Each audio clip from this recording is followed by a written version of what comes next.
liniștea zorilor ce vin, privesc spre cerul tău senin. Când grijile mă strâng mereu, tu ești tăria, Domnul meu. În brațul tău găsesc odihnă, furtuna în suflet e acum lumină. Ție stau inima, ție stau viața mea, să fii tu Domn, să fii tu slava mea. Ești stânca mea, ești adăpostul sfânt, numele tău îl port în orice gând. Iisus, ești tot ce am, ești viața din cuvânt.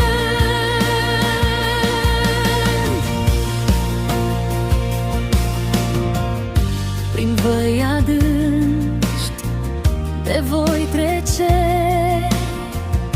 iubirea ta nu va fi rece, căci m-ai ales, m-ai ridicat, din orice temă m-ai salvat. Nu sunt singur, tu ești cu mine,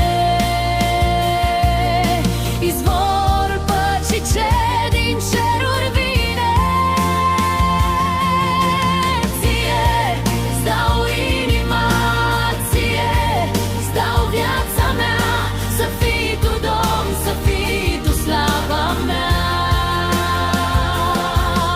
Ești stânca mea, ești adăpostul sfânt, numele tău îl port în orice gând. Iisus, ești tot ce am, ești viața din cuvânt. Sfânt, sfânt ești, Doamne, întreg pământul cântă slava ta. Vrednic ești de laudă, în veci de veci te voi lăuda. Lumina ta în mine va străluci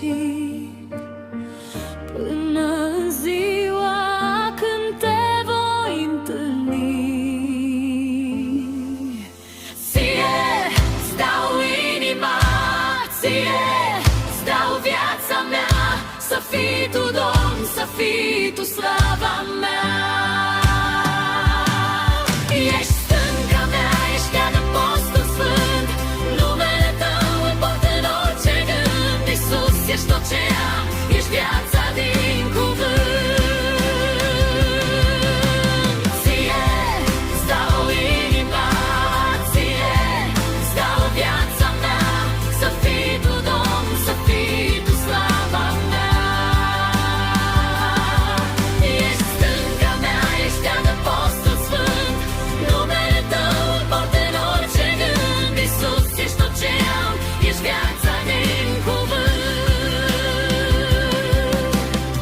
Ești tot ce am, ești viața din